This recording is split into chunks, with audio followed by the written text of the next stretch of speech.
Hello, everybody. Hello, and welcome to Career Expert Roundtable. I am Bill, the company's expert, and with me is Abby from Life Work Balance. Hello, Abby. How are you doing today? Hello, I'm doing well. I'm excited to try something new today.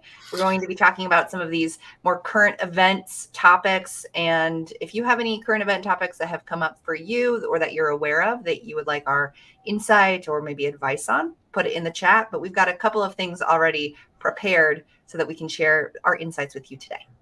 Yes, exactly. This is going out live to a couple of different locations. So if you see this, you should see a chat box somewhere in the vicinity of the feed. Get in the chat. Let us know your reaction or any questions you have, and we're going to go from there. The topic for today's episode is the end of remote work, hiring trends and news.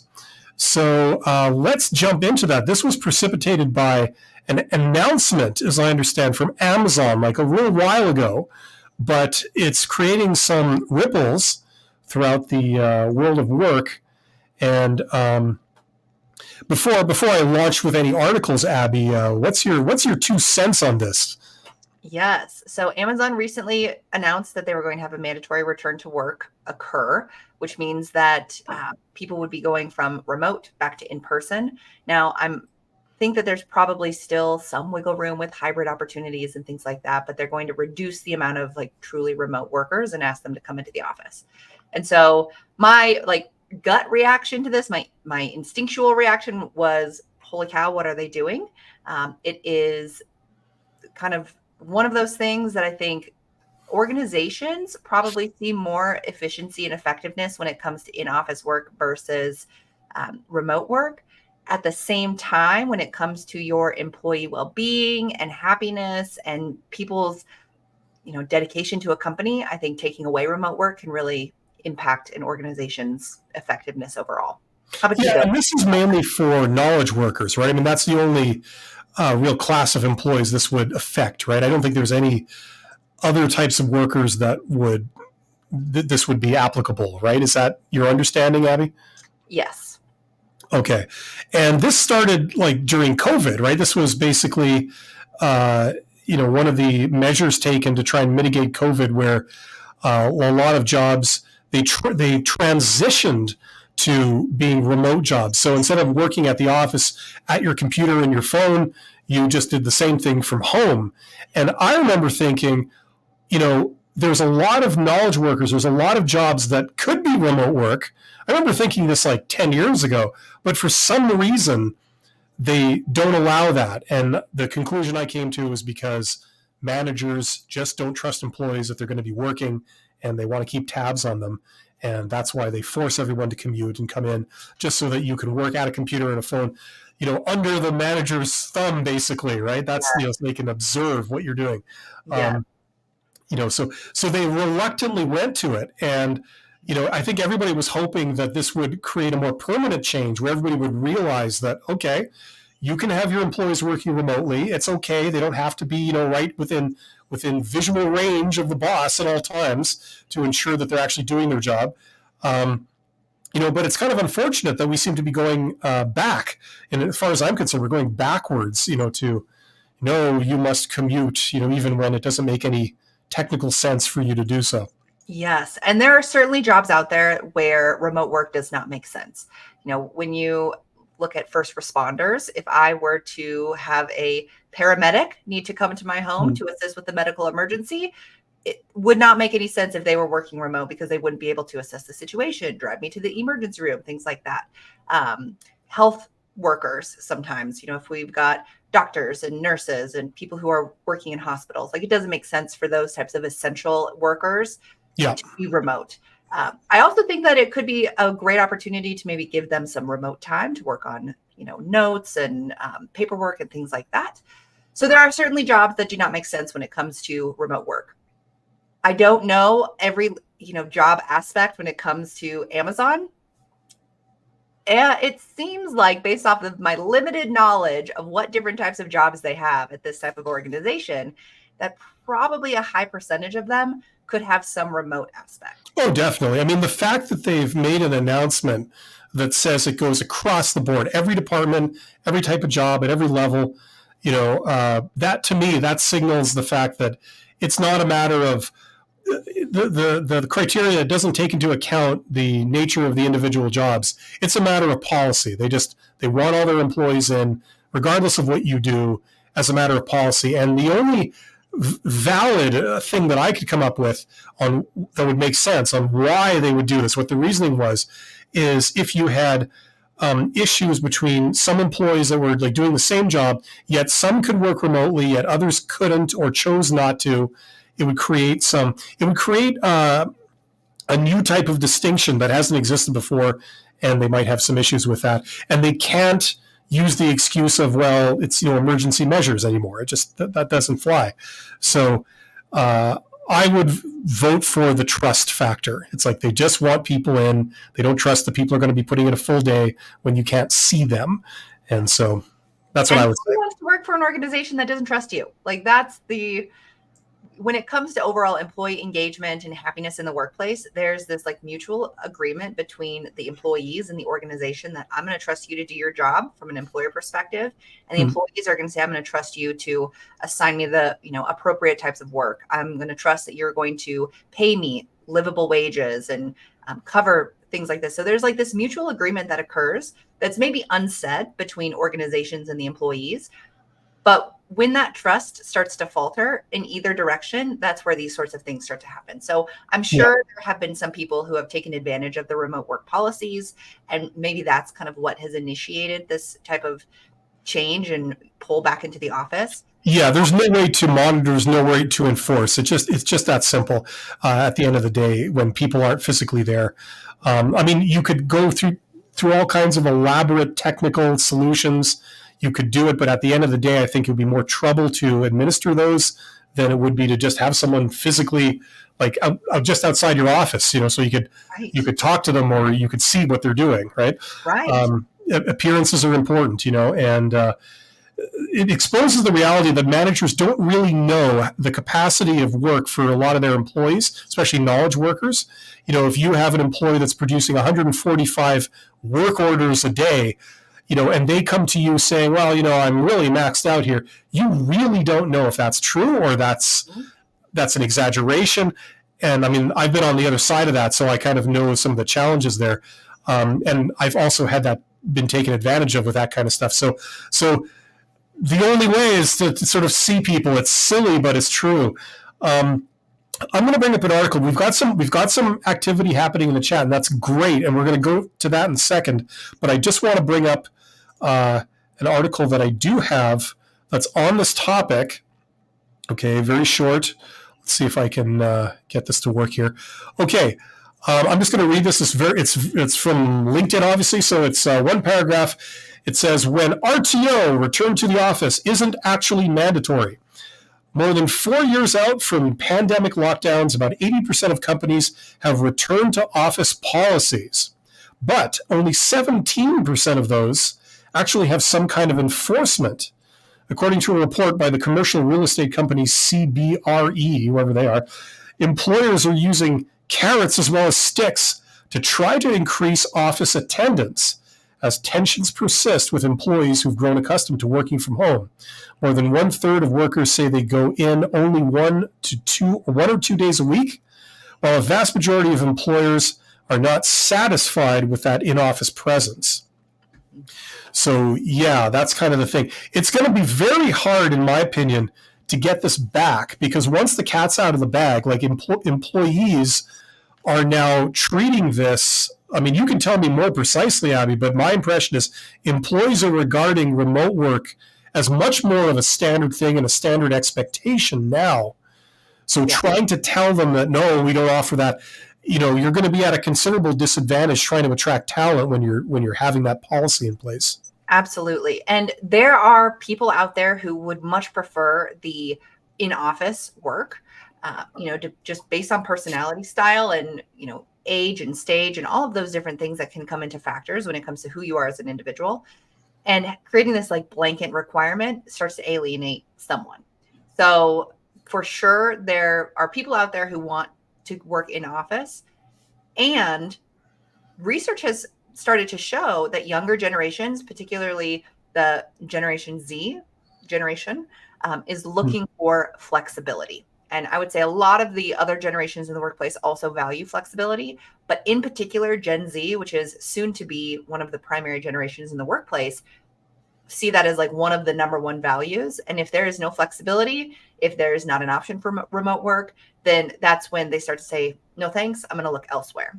That makes a lot of sense. I mean, the previous generations, they grew up with this, I'll go ahead and say, this stupidity in place. Like, if you don't need to be in the office, if say you're an accountant or something, or something where all your data is all presented on the computer and then you process it in some way, submit reports, you're a pure knowledge worker, you don't have to be in the office in the first place. And it doesn't make any sense. So previous generations, like the boomers or the Gen X or whatever, they're just used to being forced to go to the office. So they have less of a problem with it because they've been forced to do that for many years. The new group coming in, the new sort of cohort of employees joining the workforce, they're not used to that. And so I think it's natural that they're, questioning, like, well, why do I have to go into the office if I could do everything from home and I don't have commute time or expenses doing that? Like, what's the purpose, Yes. Well, and I think just generations in the workplace is a really interesting conversation to begin with. Mm-hmm. We've got, at this time, 5 generations in the workplace, which is the most that has ever been in the workplace at one time. Generation Alpha, which is the generation that was born 2013 to 2024-ish. They're not old enough to join the workplace yet, but we're about to see them start to. Well, that might change. I know. Let's put them to work. They're what, 1 year old right now? Yeah. Our 11-year-olds are about to get in the workplace. We're thinking ahead. But they're starting to look into joining the workforce. In the United States, you have to be about 14 to legally work in the United States. So we've got 3 years before they start to join into maybe some of those more entry-level customer service jobs. They might do internships in high school. And so there's all of these different generations that are currently present in the workplace. That's interesting. I didn't know that. Yeah. So 5, which is the most ever, we've got all the way up to like the traditionalists who are in their 80s and getting into their 90s even, when it comes to what they're expecting in the workplace. So their experience of work is very different from Gen Z and soon to be Gen Alpha coming into the workplace. And so expectations are different. They are. So, okay, question for the chat. If you have to book a flight or something, like one of those customer service jobs, would you rather talk to a 5-year-old or a 98-year-old? Let me know. Yeah, because I don't know, it could be even money there, what you're going to get. I got to say, I have a 3-year-old, and the way that he can manipulate things on my phone that I did not know existed blows my mind. So my grandfather also today is his birthday. He's turning 92 years old. He can also access lots of crazy things on devices. So it could be a very similar experience. Well, if you put the 5-year-old or the 3-year-old with AI, that muddies the waters, because 3-year-old plus AI, maybe they solve all the world's problems. I'm not sure, Yeah. We'll see. Okay, so coming back to the whole return to office remote work thing, here's something I want to throw out. Okay, now let's pretend that you're working in an organization that allows remote work. There's not a lot of stigma around it, so some people can work remotely if their duties permit. Now, what my prediction is that the employees who choose to have a presence in the office more than others, I think they're going to see a lot of advantages in that. They're going to be viewed as working harder, more keen. They're going to have a closer affinity with their boss. Most likely, they're more likely to be promoted into any opportunities because they're seen as, all those positive things, and they'll have an edge on their coworkers that are working remotely. What would you say to that? I would completely agree. And this is where that really objective versus subjective experience comes in from an employment perspective.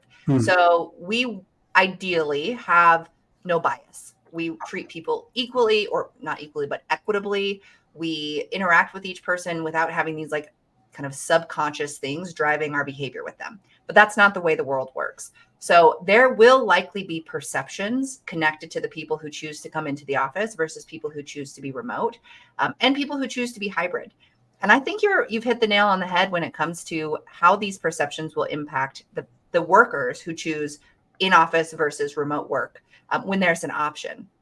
I think Yeah, that's my prediction. Yeah. yeah, from a cultural perspective, like an organizational cultural perspective, if everyone is on the same page that we're excited to come into the office, we have higher rates of collaboration, we can get things done faster because we can like brainstorm in real time rather than waiting for someone to respond to an email and another person to respond to the email. I think that if the organization as a whole and all the employees buy into that, that's great. But if you have that one person who's like, no, I need to be remote. Maybe I live far away from the office. My commute time is much larger. Maybe I have a, responsibility that makes it a little bit harder for me to be in the office, like childcare or elder care. Maybe I have medical issues. There are things that could also play into that. There will be a perception of how those who play into what the organization is thinking to kind of those outliers. Yeah, I agree. It's for the boss to get a quick answer. It's always easier when someone's right outside your door just to like, hey, ask a question, or to see them working all the time. There's just a psychological perspective. If they need a little thing done, it's easier to, once again, just give it to somebody right out the door rather than get a teleconferencing solution up, or, you don't know whether that person is by their phone at that exact moment, or, it's just always going to be easier. No matter how easy you make it, it's always going to be easier to talk to somebody in person if they're right there near you physically, right? I think that's always going to have an edge, and the perceptions are going to be there. So what I would infer from this is that if you're looking for a job and there's an employer that does allow remote work for your position, but doesn't insist upon it, if you want to be in the office 5 days a week or whatever, there may be some opportunities if they offer remote work and you choose not to take it. You prefer to not mix your home life and your work life together, and you choose to be in close proximity to the boss. There may be some advantages there, like there usually are. There always has been for employees who are closer to their boss. That's just how things usually go. Yeah. So that's my prediction. Yes, and I think that in-person work will never go away. There's always going to be in-person jobs. Oh, so definitely. Recognizing how you as an individual choose to interact with the in-person opportunities versus remote opportunities is really going to also play a role in how successful you are when it comes to building relationships, working with people, promoting, all of those things. So if you are someone like me who would prefer the remote work, but also willing to go in the office occasionally, you'll have to be very intentional about how you build those relationships and how you communicate and how you partner with people. I think one of the things that is also kind of somewhat interesting about this entire conversation is my kind of feeling that is like the root cause of this is actually lack of communication. There's probably something systemic that's going on in these organizations that are mandating this return to work relating to lack of communication around expectations. Oh, definitely. Yeah. Performance, all of these things. And it's unfortunate that these kind of mass mandates have to be made that impact significant quality of life, essentially, because we're not really willing to have the hard conversations. And I think that's what makes a really good manager and a really good leader is someone who is able to have those difficult conversations in a very compassionate yet direct way. So if I have that one employee who's definitely taking advantage of working remote, is not meeting expectations and is not, completing their performance goals, instead of kind of punishing my entire team, I need to have the courage to have that hard conversation with that one employee rather than ruining it for everyone. Yeah, the opposite of what Amazon's doing on a systemic level. Yeah, exactly. Yep. Yeah, I would agree with that.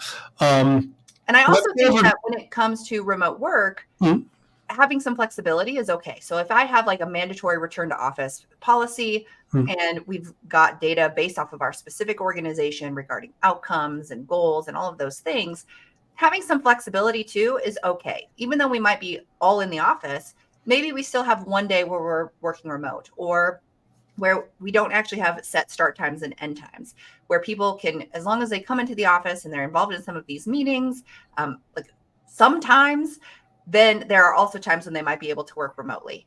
So having some flexibility always makes it a much easier pill to swallow for everyone rather than these really rigid policies that allow for no wiggle room or flexibility. Yeah, I agree. Let's go over to the chat briefly.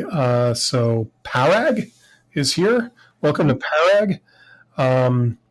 Luigi says the best collab. Well, thank you, Luigi. That's high praise. Oh no, my job that I'm doing a hiring manager interview tomorrow for a remote job. Okay. Yep. So tomorrow they've got an interview with a hiring manager for a remote job. Okay, gotcha. And I responded in the chat. Don't know if you saw that, Luigi, but I said, congrats on your interview. Wondering if you had any specific concerns while you prepare for that interview, because right now you got 2 experts who can help you with that preparation process. Luigi says, hi, Bill. Luigi, spell my name with a lowercase b. That's a mortal insult in Canada, just so everybody knows. The gain on your microphone is a bit high. You might want to lower it a bit. I can't. StreamYard, this solution here, it does everything for you automatically, so you can't adjust anything. That's why I'm using this microphone, because the last one, I could not adjust the treble. It was too dull sounding, so I put this one in because this is a little bit brighter. But now it's too loud, you say. I don't know if Abby, if you want to get closer to your mic or just talk directly into it, and then we'll be evenly matched. Yes, we have a debate. Yeah. Well, thanks for the feedback, Luigi. I appreciate it. And yes, if you guys have any comments on anything we're talking about, you have your own take on it, or you have a story to tell about it, or you have a question about it, feel free to get in the chat. This is being streamed. It's going out in a couple of different locations. So wherever you're watching this from, my channel, Abby's channel, wherever, let me know what you guys are wondering, and we will respond. And I actually have a personal experience when it comes to mandated return to work policies. So I worked for an organization where we were all in person in the office, but our specific department allowed people to work from home 1 day a week. And it was actually where it was one person from the team could work from home 1 day a week. So there were never multiple people from a team out of the office working from home on the same day. So we had it where we would rotate. Let's just say my day was Wednesdays, one of my coworkers' day was Thursday, and the other one was Friday. And so that was the same day for each of us each week. And we would ensure that there was coverage. And it was actually the most productive day because we were able to sit down at home in a quiet environment. This was also pre-COVID when everyone was in school and everyone else was in the office. But it was a very quiet environment where you could just crank through your pile of administrative work. Well, one of the things that ended up happening was I think someone was abusing that policy and wasn't present at their computer and was running errands in the middle of the day, which I have opinions on it, that's also okay. But anywho, someone was abusing the policy. And then without warning, the administration took away that ability to work from home 1 day a week without warning. They were as of next Monday, no one's working from home. And it caused significant ripples in the organization. I would say there was probably a turnover, as a result of this specific policy change. Probably 70% of the employees chose to start searching for new jobs immediately. Wow. Let me guess. This is a company that has more than 500 employees, correct? Yes. Yes, that would be my guess, because that's how they're behaving. Maybe the third or fourth largest employer in the state that I'm located in. Okay, yeah, that's consistent. This is a large organization behavior where they don't trust their employees. That's why they always want to see your employees. If you are in a smaller business, what's interesting about smaller business, say you have 50 employees, you have to trust your employees more because you can't stand over them. You will have employees out doing things.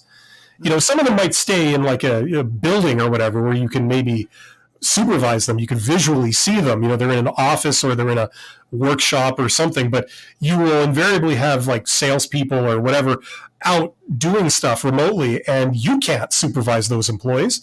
They're mobile. They're not remote, but they're mobile. So once again, you have the people in the shop that have to work diligently, and when it's not a break, they have to be at their workstation.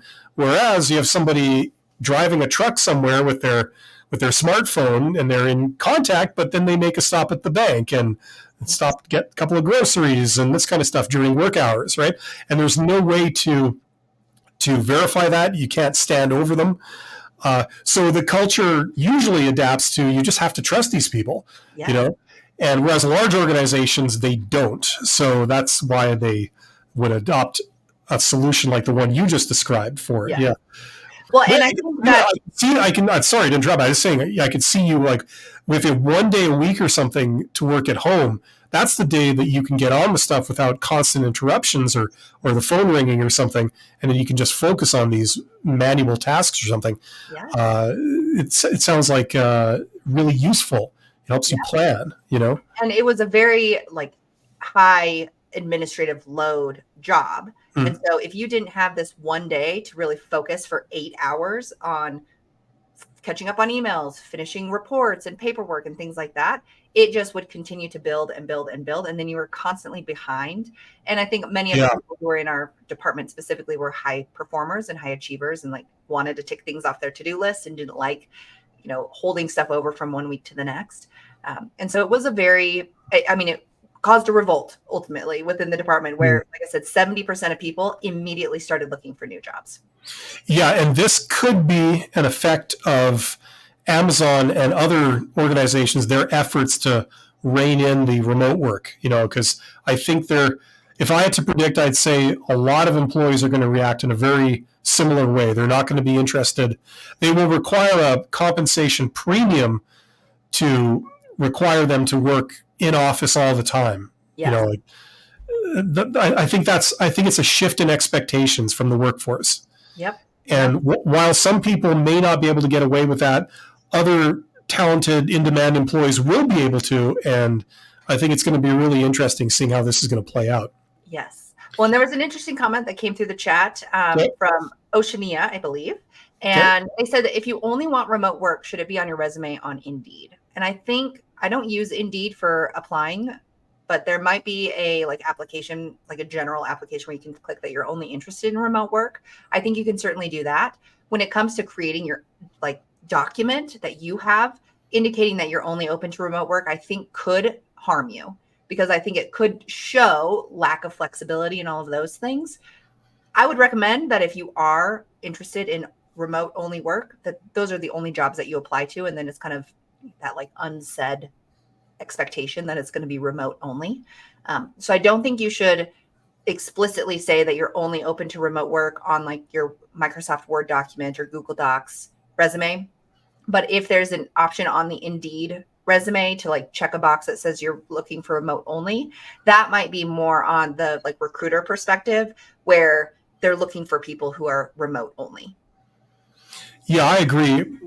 Possibly for a slightly different reason. I agree with what you said, but I would take an attitude, just a blanket approach of not putting anything on your resume that artificially limits you. Yeah. For example, if there's a job and it doesn't specify whether it's remote or not, you want to put yourself forward for it. Go to the interviews, have them fall in love with you, maybe even get so far as they make you an offer. And then at that point, you can state explicitly, I only do remote work. And then it's painful for them to refuse you at that point. So, maybe it goes nowhere and sorry, this is non-negotiable. There's no remote work. If you only want remote work, sorry, this is just, it's not going to work. But if there's any chance that it could be a fully remote job and that's what you're looking for, then you have the clout to sort of force it. That would be my approach. That's what's in your best interest. It's not in the interest of the employer for you to do that, but I think it works out better for you. Yes. And I think we also have to be flexible as employees. And so even though I might only want exclusive remote jobs, I might not find a job that is exclusively remote that truly fits my best fit of a company and role. So maybe I find one that, like you said, Bill, doesn't explicitly state that it's remote or in office. And then we start to have those conversations during the interview process. And while I definitely prefer remote work, and I probably will never work an in-office 100% job ever again, I also want to have that flexibility because there might be times that I need to go into the office for certain things, or just there are always those kind of exceptions that might come up where if you completely have no flexibility, then that could be one of those red flags for the employer and the hiring team. Yeah, I agree. You're right. If they're going to make you an offer you can't refuse, at least if you get an offer and it's at the offer stage that you really decide I'm going to put my foot down or not, you will at least see what they're offering you. And then you can make a more informed decision. And like Abby says, maybe you might be a bit more flexible than you think, considering what the compensation package is, right? I mean, so it's good to have all those facts in front of you, and then you can make a decision. And maybe, who knows, maybe you are a little bit more flexible than you think, depending on the details involved. Yes. Okay, so I'm just looking at the chat here, and this is Luigi. It says, I'm actually kind of nervous. I'm not going to lie to you guys. I was very confident for my recruiter interview because of watching Bill's video. In regard to the hiring managers, I'm kind of nervous. I think, I don't know about you guys. I mean, like, Abby is a recruiter. You're a recruiter. So I'm sure, you wouldn't say to people like, oh, talking to a recruiter, you're going to get more nervous than talking to a hiring manager. I put like no offense to recruiters, but I would enjoy speaking to a hiring manager more, simply because they can speak more freely. They have more in-depth knowledge of the role, this kind of thing. But then again, I've met a couple of really officious, rude hiring managers that say really blunt, inappropriate things, and maybe a recruiter would be more on their best behavior, more formal. But I mean, what's your take? Typically between like a recruiter versus a hiring manager, the recruiter, if they're not an expert in the field and they're not a technical recruiter, they probably are doing more of a generic general culture fit interview. They want to make sure you have the minimum qualifications, maybe identify what preferred qualifications you have to meet the role. And then they'll probably just do some like basic behavior-based or situation-based questions to just get a feel for if they think you're going to be a good culture fit for the team, the department, the company, etc. Then when you move forward to the hiring manager process, that's going to be a little bit more specific to the job that you're applying to. So Luigi, what I would recommend doing is actually use ChatGPT to help generate some potential interview questions. Take the job posting that you applied to, paste it into ChatGPT, and ask it to generate, based on the job posting that I submit below, please generate 10 behavioral-based interview questions, 10 situational-based interview questions, and 10 technical interview questions. And it will analyze the job posting, and it will pop out those 30 different questions that you can then use to prepare for your interview. Always remember to prepare the introduction question. So tell me about yourself, and then always prepare questions for the end of the interview. You don't want to end your interview with, nope, I got no questions. You always can ask additional questions. And my biggest piece of advice when it comes to asking those questions is to get the interviewer talking about themselves. There's some psychological research out there that shows that when the interviewer does more talking, they actually feel the interview goes better. So if you can have some questions for them, like, what's your favorite part about working for this organization? What role are you playing in this hiring process? Am I going to work for you directly? Trying to figure out some of those things. Getting the person to talk about themselves is always a great strategy, even if you have no questions about the specific role. Yeah, a great way to do that is to, when they ask you, they're going to ask you a bunch of questions, and you're going to give an answer, whatever the question is.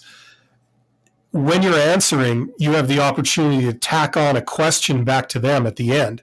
So in maybe a simplest example would be, if they say like, what are your weaknesses, or, something, you say, oh, well, you answer the question, you say, here's, what I think my weakness is, is that kind of in line with what you were expecting, or something like that, or does that sound fair to you, or something like that. And then they say something, and then you maybe start to get a conversation, you respond to that, right? If you're talking to a hiring manager, I think that what really is paramount is whether they like you. Like a recruiter, maybe less so. A recruiter is looking for the technical things on your resume, and they want to see technical things in your answers. But like a hiring manager, you see, if you get the job, they're going to be your boss. So you could be technically perfect. You could be like a genius. But if you're off-putting, if you have bad communication skills, if you guys just don't click at all, that's going to be an issue for them. They're going to have problems dealing with you on a day-to-day basis. So if you show up there and you're in a great mood, or at least you come across like you're in a great mood, and you're like, hey, how's it going? And you guys get along. They ask you questions, you give answers, and you have a conversation, and you keep it light, and it's friendly and this kind of thing. They think, okay, that's what it's going to be like with you working here. When you're on the job, you're going to be like this. Okay. Now, if you're kind of really nervous and you're hesitant and it's just very awkward and, they're thinking like, okay, if I hire this person, every day is going to be like that when I deal with them. So just keep that in mind. It doesn't matter. I mean, Abby is probably going to cringe at this, but I'd say it doesn't matter exactly what you say in response to questions if you guys have a rapport, like if you get along and, this kind of thing. I mean, yeah, I actually could not agree more. I think that creating a relationship with the person that you're interviewing with is like the number one thing to interview success. If even though I'm answering the questions perfectly, if I have no affect, so I'm like just resting face, and I am, monotone, and even though I'm like answering everything right, the interviewer is going to feel very little connection with me and is going to say, no, this person is not a good fit for the role. So even though I might be able to do the job very well, another huge aspect of work is working with other people. And if the interviewer doesn't feel like you can connect with them, they're probably going to be concerned that you won't be able to connect with other people in the organization or clients, etc. Yeah.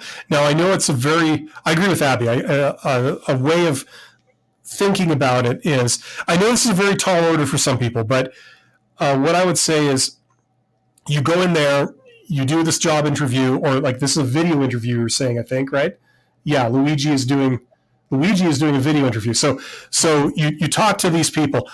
The goal should be at the end of the interview, after everyone turns off their cameras and the call is over, the goal for you should be for them to think like, wow, that was easy and that was fun. I enjoyed talking to that person. Yeah. That should be the goal, right? It shouldn't be like when the call ends, they think, oh, phew, glad that was over. That was painful, and that went on forever. That was uncomfortable. Yeah. Yeah, exactly. So I mean, this is the stuff that matters, especially when talking to a hiring manager, right? Like, so yeah, we got Wenyi, who says, hi, Bill/Abby. Is it generally okay to ask for 2 weeks to consider an offer? I have a potentially more desirable full remote offer coming up soon. This is in the USA. Would you like to take that, Abby? Yes. And I would say no, do not do this. And personal experience as a recruiter and hiring manager, we had someone that we actually offered a job to, and they told us that they would like, over a week because they were also interviewing with other companies. They let us know that they were interviewing with other companies, and that quickly told us that they were not fully invested in us as an organization. So we then continued the interview process. We found someone else who we wanted to hire. We rescinded the offer to the other person and extended the offer to the new person. And then the person that we rescinded the offer from was like, wait, I actually do want the job. And we were like, sorry, it's too late. Like, we've already offered it to this person. We've already rescinded it. And so I would say that you can maybe negotiate the current offer and see if you're able to get it to a place that feels just as desirable as the potential one. What's scary is I think you could ask for a couple of days to consider the offer, a day, 2 business days, things like that. 2 weeks is much too long. They're probably looking to start this hiring process sooner rather than later. So I think it's okay to ask for more time to consider the offer and then give them, your offer essentially. And what you could do is, even though you haven't received an official offer from this new, potentially more desirable organization or role, is you could say, I've got this other company that's offered me this. Do you think you could make this fully remote? Do you think you could increase the salary? Like, what are some of the other things that you could negotiate? But just asking for 2 weeks to consider an offer, they will definitely clue in that there's probably something else going on, and they may continue the interview process and then decide to rescind the offer they've submitted to you.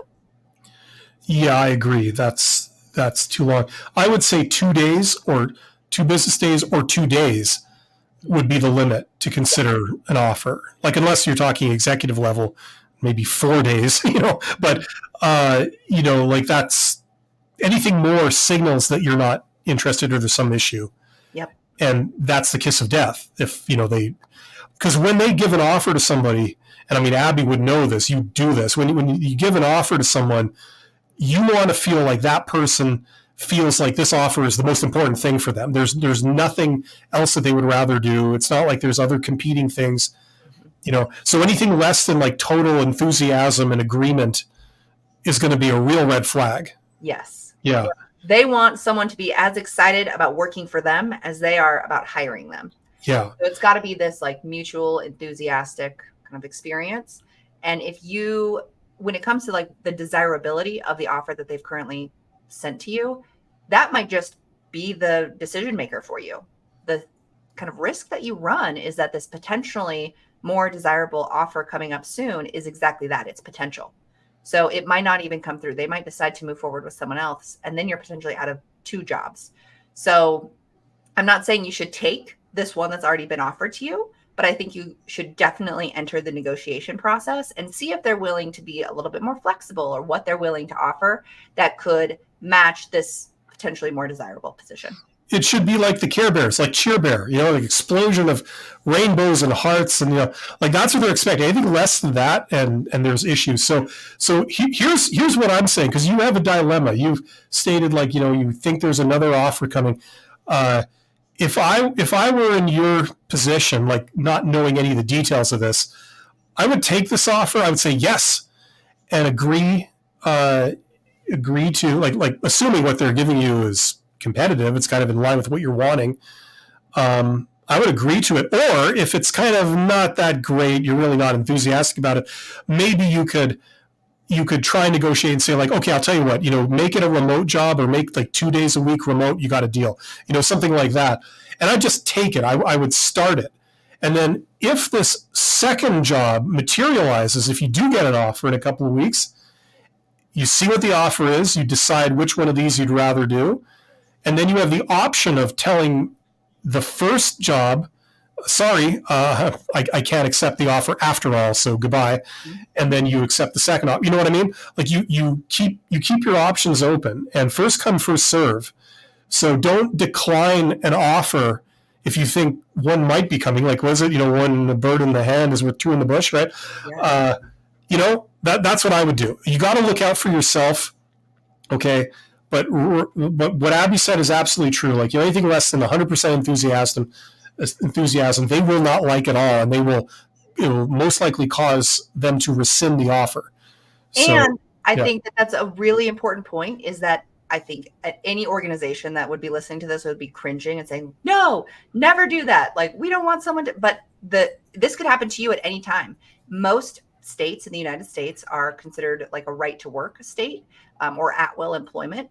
And they could easily fire you or lay you off with no warning.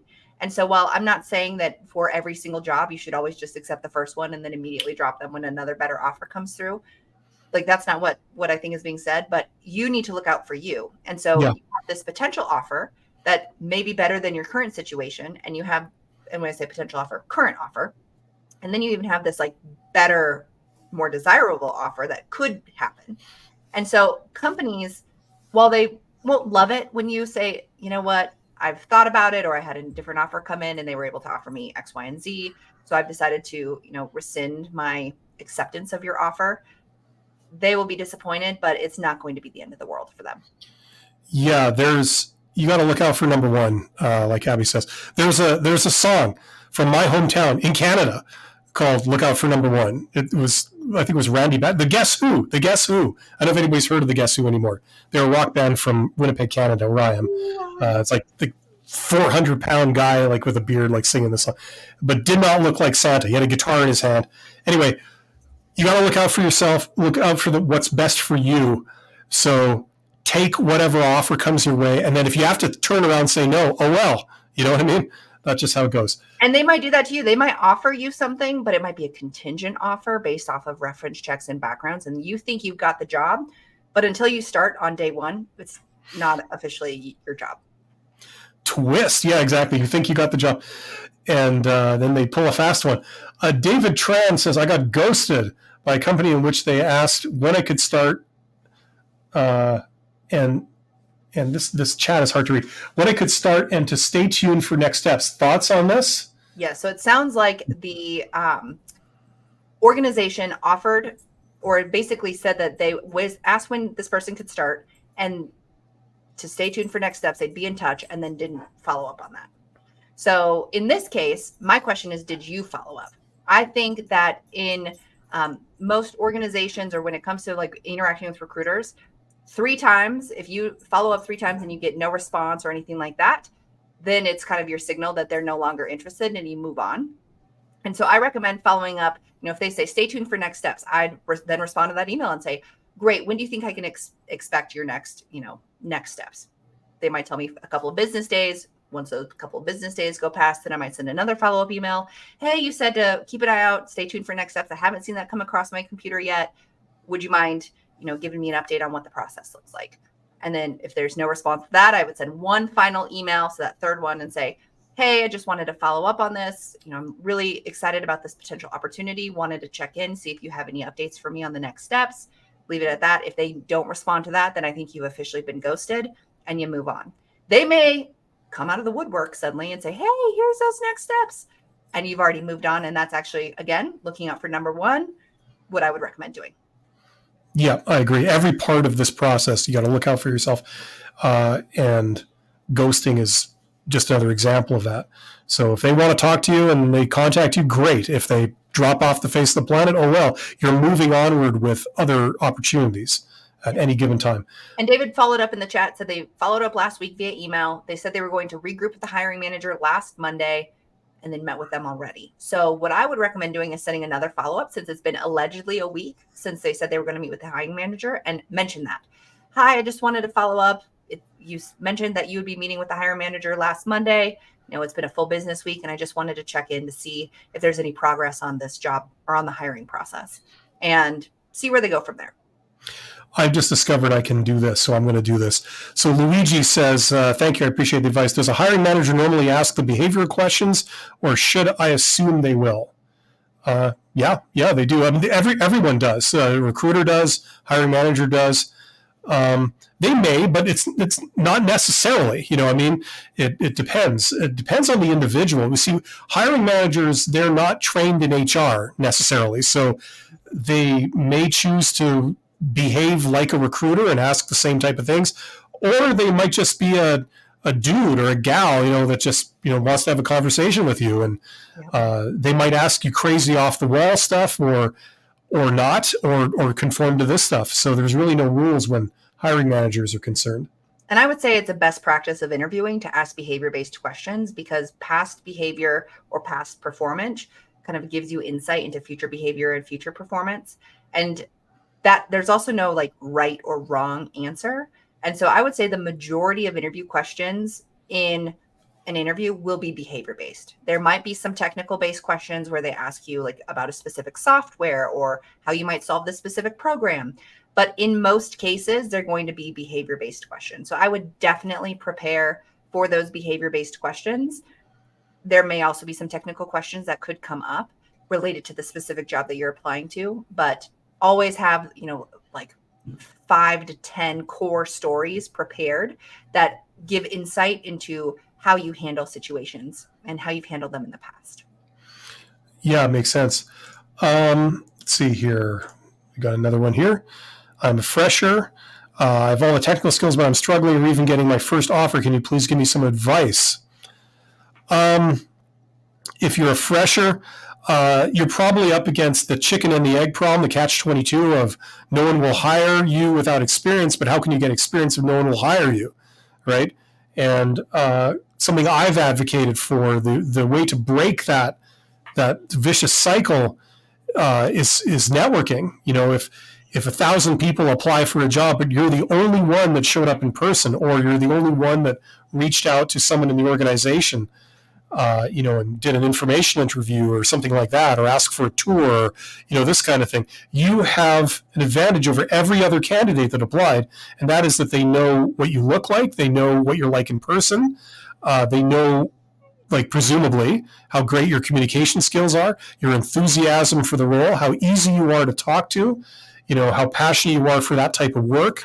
And maybe if you did like a little tour or something, they can see your familiarity with different things, and by asking intelligent questions or this kind of stuff. So they already know much more about you, so you're much less of a risk than a complete stranger who's just like a resume in a pile, right?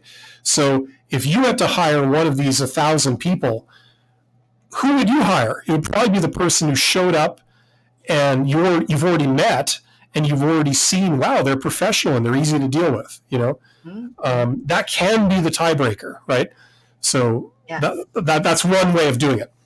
Well, and I found that most people who submit a lot of applications but get very little or zero offers for interviews next, the biggest reason why that's happening is they're not using a tailored resume. So you want to ensure that you have developed a resume that is tailored to the job that you're applying to. This doesn't mean that you need to rewrite your resume for every single job that you're going to apply to. You're just going to pull some keywords and phrases from the job posting that you're applying to and put it in your resume so that you can really make some connections between the experience and the skills that you have. And the experience could even be volunteer experience, working on group projects in your, undergrad or education experience, things like that. But you want to make direct connections between what you're bringing to the table and the job so that the person who's reviewing your application can say, okay, even though this person might not have 3 years of experience doing this specific work, they can still be, able to learn the job and do the job effectively. So definitely create a tailored resume. And then the other thing is if you're applying to jobs online, it can be really helpful to go to the actual careers page of that organization and apply directly there. Many people might use search engines like LinkedIn or Indeed or Monster, things like that, and just try to do a direct apply through that search engine. I would not recommend doing that. I would recommend putting in the additional effort, search the organization, find their careers page, and apply directly on their website. And then you can even dive a little bit deeper into trying to network with someone who is somewhat of a decision maker on that. So maybe you can figure out a contact in the HR department and they can put you in touch with the recruiter for the position or the hiring manager for the position. And then you can establish some rapport and kind of get your name and essentially face in front of them so that when your application does come through the process, they can identify that and kind of move it through, shortlist it, essentially move it to the top of the list. I turned down my mic volume, so I don't know if that's any improvement. Somebody said my mic was crackling bad, so distorting, I imagine. It sounds better. You're quieter, but I can still hear you. It's clearer. Volume will come back. That's the thing about this. It adjusts everything for you. So I made the mistake of thinking it would just handle everything. It didn't. Let's see. Where are we here? What's this? They said they were going to regroup the hiring manager last Monday. Okay. I see a question that says, what do you advise someone who is pregnant or gets pregnant after an interview? In the United States, at least, it is illegal to discriminate against people who are pregnant or become pregnant. And so while it might not be ideal for the organization to hire someone who then will go on maternity leave or paternity leave shortly after the hiring process, they cannot make hiring decisions based off of that exclusively. So I don't think that it's necessarily any of their business initially, but I think once you get into, deeper interview rounds or the offer phase, sharing that information is definitely going to be to your advantage, because if you show up on your first day and they're like, wait a second, we didn't realize that you were going to be unavailable for, in a month for all of this training, that kind of changes how we might have approached the hiring process, then there will be a disadvantage when it comes to the trust they feel towards you and vice versa. So I think you do want to be honest about it, during the hiring process. It's not the first thing that you're going to discuss. But yeah, I wouldn't volunteer it unless they specifically ask. I wouldn't comment on it. Yep. Right? Is that what you would Well, and do? I think the only time that you might comment on it is, if you're getting an offer and talking about what the next, what will my first 30, 60, and 90 days look like? That's like the first 3 months. And they say, well, we're expecting you to be in the field doing all of these things, and it really won't work out when it comes to your current status as a pregnant person. Then I think that's when you say, okay, well, and I am, expecting this. I would think this is still a really good fit. How does that filter into this? But I do think it's really none of their business until it's going to impact them. Yeah, I would say cross that bridge when you come to, don't volunteer it. Don't volunteer anything that could eliminate you or be a complication or be a problem. Now, if they specifically ask, then yes, you disclose, right? Yeah, which is why I think even discussing it in the offer process could be beneficial, because if they rescind the offer or choose not to move forward with you after they've already offered you a position and you've disclosed the pregnancy, then you definitely have an EOC complaint. I would say it would be a valid complaint where they have retaliated against you for your status as someone who is pregnant. Makes sense. I agree. What do we got here? Destiny says, I recently started the job in August, but I saw a great opportunity a few weeks ago that will increase my salary a fair amount. And now I have an interview tomorrow. Now, this is for the second job. Should I be concerned for the current job? No. Well, listen, I don't know the details, but all things being equal, don't inform your current job that you are taking interviews for possibly another job, right? Hopefully, right? Keep it all on the DL and don't tell anyone. And should the second job opportunity work out and you get an offer in your hand and it's approved, then only then would you inform your existing employer that, you're probably leaving, right? And we've already mentioned this a couple of times in our discussion today. Like, you have to look out for you. And so if you choose not to apply an interview for a job that's just as good of a fit for you, that also has a higher salary rate and could essentially offer you better life work balance, and you choose not to do that because of this like perceived loyalty to an organization, that will end up probably harming you in the long run. You don't know what's going to happen with this potential job that you're interviewing for. They might choose not to move forward with you. And so being concerned for your current job is not something that I would be worried about. And then also only focusing on your current job and not really looking outside for those improvement opportunities is also not going to help you. See, here's something that I haven't heard many people talk about. If you are between jobs, you're unemployed and somebody offers you a job for, I don't know, $80,000, whatever. Okay, so you would accept that and it's worth $80,000. Okay. Scenario number 2, you are currently employed at a job that's paying you, say, $75,000 and you get this same offer for another job opportunity for $80,000. Okay. Now, the difference is that if you take this job now, you're giving up a job that pays you $75,000 a year. You've started that job. So you know that at least, the job wasn't a hoax or, anything like that. It's a legitimate job and maybe it's even going well. You know what I mean? So the point I'm trying to make is that there's some risk for you if you then step from the $75,000 job to the $80,000 job, right? So in order to make that worthwhile for yourself, the $80,000 job, like right now, it's a $5,000 premium, right? So this risk you're taking, you're jumping into the unknown. It could be a terrible job. The $80,000 a year job could be like they changed the duties on you. Your boss is a psychopath. Like you don't know what you're stepping into. Okay. It could be way worse than what you've got now. So you need to be compensated for that risk. So if you've got a job offer for 80,000 and you're currently working for 75, this is maybe an opportunity for you to do some hard negotiation and say like, look, I'll tell you what, you pay me 85, you give me 2 days a week remote and you give me these benefits and, we got a deal kind of thing. Because you see, I've got something right now that's the compensation package is almost the same as this and it's in the bag for me. So, you know what I mean? I have to be compensated for the risk in leaving that, not to mention the harm it might do my career and potentially bad references, et cetera, to step over here to do this. So, this allows you to be able to try to do some of that hard negotiating. And if it doesn't work out, hey, you've already got something that's working out really well, So what have you got to lose in a sense, right?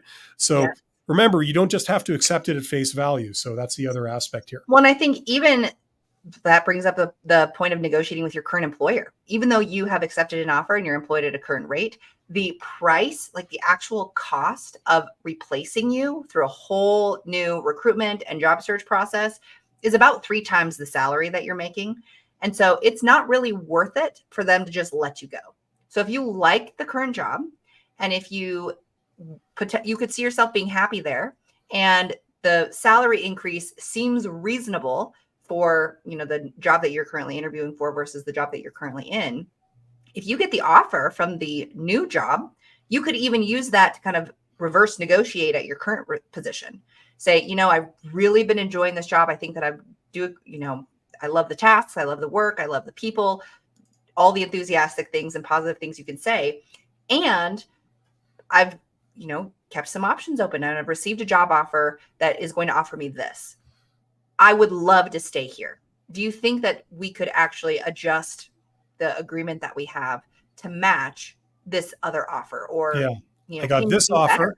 Can you match it? Yeah, exactly. Oh, and don't show them the offer. Yes. If it's a legitimate offer, that's all you need to know. Mm-hmm. They don't need to know that. They don't need to see evidence of that. They don't need to know anything about it. They don't need to know where it is or what department it's in or what role it is.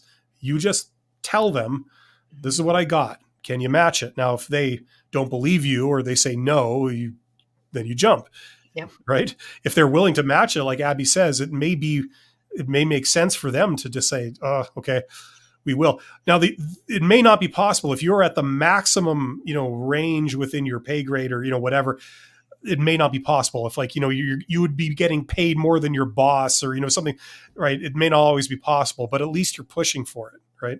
Yeah. And then you get something that you already know, right? The less risk for you and you get the compensation. So it's a win-win.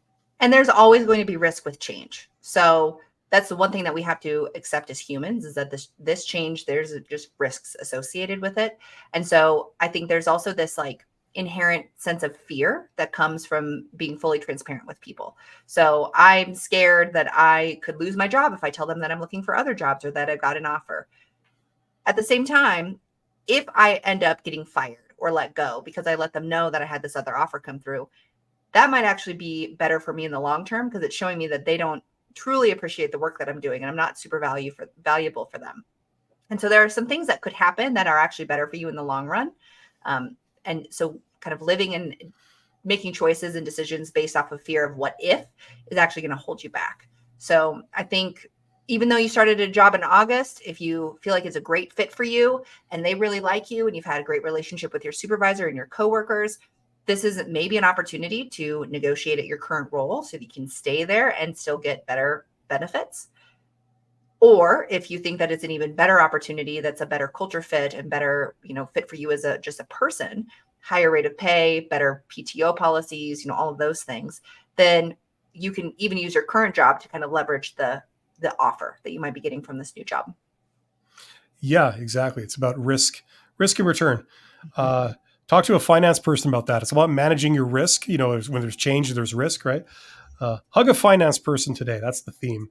Mm-hmm. Betsy says, what do you do to boost your career after a personal break?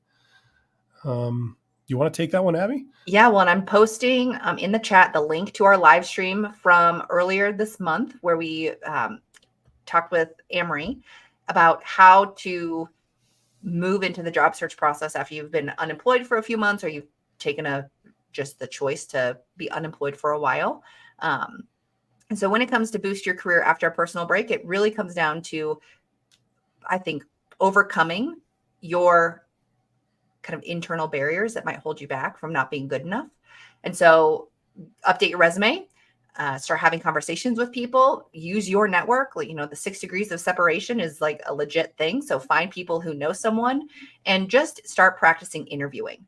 I would recommend that after you've taken a personal break, the hardest part is answering questions about that break. Sometimes they come up, sometimes they don't, but you've got to be ready to kind of address why you took that break. So I'd recommend that if you are even struggling with that, find a career coach somewhere who can kind of talk through your past and why you chose to take a break and how that has influenced and what you've learned and how you've grown and developed yourself during that break and how that's going to set you up for this new position that you're applying to. If you're in the United States, there's lots of free resources through our workforce centers. I believe it's a county-wide thing, so it's funded from the federal government. There are workforce centers, at least all over the state of Colorado. I know they're in various states as well. And they have paid career coaches on staff to help provide this free resource to job seekers and people who have taken breaks and things like that. So I'd recommend doing that. Or you can talk with a career coach, individually that you hire who can help you through that process as well. Yeah, and as Abby says, check out our previous live stream where we talked all about that for like an hour or an hour and a half or whatever it was. Yeah. So yeah, um, I think that's probably good. I think we've reached to the end of the questions for today. That's probably Yeah. good to cap it at about an hour. I see there's 40 people here. So thank you for joining us. If you're joining us, this is going out live on Abby's channel, on my channel. Subscribe to both of us and check out Abby's channel. She's got a lot of videos on a lot of different job interview stuff. So if you're dealing with a recruiter, she's definitely a source of information on what's going on the other side of the table, how people are reacting to the various things you say, what to say and why, all this kind of stuff. So check that out. I've got some stuff on my channel, and we do this live stream most Mondays. We are going to be back next Monday. It's going to be the two of us plus Amri from not Life Work Balance, from I forget her name, like personal coach Amri Celeste. There is a link to all of our channels in the description box, so check that out. And yeah, we had other articles we were going to go through, but nothing really earth shattering. I like the format of actually answering questions as we go. Me too. That really, I think it makes more sense for it to all be live when we're doing this, So yes, yeah, and we had great. like 4 different topics that we had prepared just in case. We had like not a lot of chat interaction, but I prefer the chat interaction for sure. But you guys came through and gave us some real good material to work from, so that's great. So thank you to everybody who participated in the comments. We will see you soon. We will see you in 1 week. Until then, we wish you nothing but the best. Everybody take care. Bye, everyone.